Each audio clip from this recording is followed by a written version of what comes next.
இன்னைக்கு வரைக்கும் தெரியாது. எங்கள் அன்னக்கிளி படம் அவ்வளவு சேலாக இருக்குது, பத்திரகாளிலாம் அவ்வளோ சேலாக இருக்குது. அந்த ரெக்கார்டுக்கு ஒரு பைசா எங்களுக்கு வரல. அதுக்கப்புறம் தான் அண்ணன் என்ன பண்ணாங்கன்னா, ஃபஸ்ட்டு கான்ட்ராக்ட் போடும்போது மியூசிக் கான்ட்ராக்டை அவர் வாங்கிடுவார். தட் இஸ் பணத்தை எவ்வளோ நாள் கம்மி பண்ணிக்கோ, எனக்கு இந்த மியூசிக் ரைட்ஸ் எங்கிட்ட தான் இருக்கும் லைஃப் லாங். ஏன்னா எங்கள் அண்ணனோட லைப்ரரியில் அது வந்துடும், என்னோடய பாட்டுகள் எல்லாமே அது வந்துடும். அப்போது ஒரு தடவை கச்சேரியில் நான் சொல்லி திட்டினதுக்கப்புறம் தான் கச்சேரி ஆட்களை ஃப்ரீயாக பாட சொன்னார். பாலு திட்டம் இல்லையா, அதுக்கு நான் சத்தம் போட்டேன். அவர் உனக்கு தேவையா நான் ஆய்வுன்னு கத்தினேன். அதில் வந்து கொஞ்சம் சண்டையெல்லாம் வந்துச்சு. அதுக்கப்புறம் ஸ்டேஜில் பாடுறவங்களுக்கு ஒன்றும் கிடையாது, நீங்கள் ராயல்ட்டி கட்ட தேவையில்லை.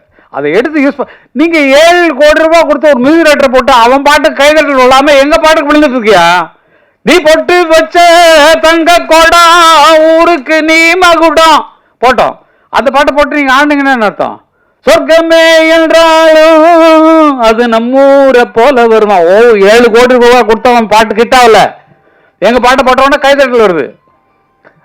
ஏன் ஜோடி மஞ்ச குருவி நாடுன்னு பாட்டு தான், சாஞ்சாடு நெஞ்ச தழுவின்னு. மியூசிக் போட்டவன்ல ஓன் பாட்டு கிட்டாவில்லையா? எங்கள் பாட்டு போட்டவொடனே ஆளுக்கு கைதட்டான், உச்சில் அடிக்கிறான், டான்ஸ் ஆடுறான். அப்போ அதுக்கு கூலி எங்களுக்கு வரணும் இல்லை? எங்கள் பேர் போடாமல் தானே எங்கள் மியூசிக் ரைட்டருக்கு பணம் கொடுத்து அவ்வளோ கொடுத்து அவங்கள்ட்ட வாங்க முடியாது தானே எங்கள் பாட்டு போடுறீங்க. அப்போ எங்களுக்கு அதில் பங்கு உண்டு இல்லை? எங்களுக்கு கொடுத்துருக்கணும் இல்லை? எங்கள்கிட்ட பெர்மிஷன் வாங்க, பெர்மிஷன் கேட்டால் ஃப்ரீ அண்ணன் கொடுத்துருவார். இப்போ கேட்காம போடுறது தான் அவருக்கு கோவம் வர்றது காரணம். எங்கிட்ட கேட்கல, எங்கிட்ட பெர்மிஷன் வாங்கலை அப்படின்னு சொல்லி சண்டை போடுறது காரணம் பணத்தை ஆசை இல்லை சார், கொட்டி கிடக்கு சார். பல பேர் நினைக்கிறீங்க, ஆனால் வந்து இந்த ரூலுங்கிறது விதிப்படி நம்ம போயே ஆகணும். விதி எவ்வளோ உருவாக்குனாலும் இப்போ இவங்க கதையை வந்து வேறு லாங்குவேஜில் போட்டாங்கன்னா இவங்க எவ்வளோ வேணாலும் கிளைம் பண்ணலாம். என்னோட சீன்ஸ் இவ்வளோ, அதாவது எங்களுக்கு 40 செகண்ட்ஸ்னு வச்சுக்கலாம், அதெல்லாம் ரூல்லான்னு சொல்ல சொன்னால் உங்களுக்கு புரியாது.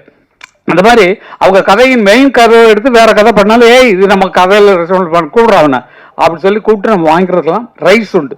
எதான் உருவாக்கினானோ அவனுக்கு அதில் பங்கு உண்டு. அந்த மாதிரி தான் அந்த ராயல்ட்டிங்கிற விவகாரம் போயிட்டுருக்கு.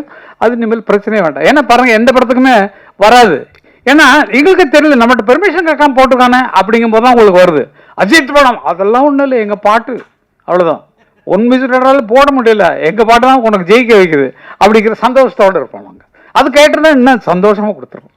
கேட்கலங்கிறனால தான் கொஸ்டின்.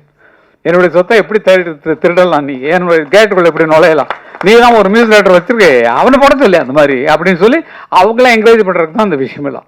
அதனால எல்லாமே நல்ல வைக்கலுக்கு தான் புரிஞ்சுக்கோங்க.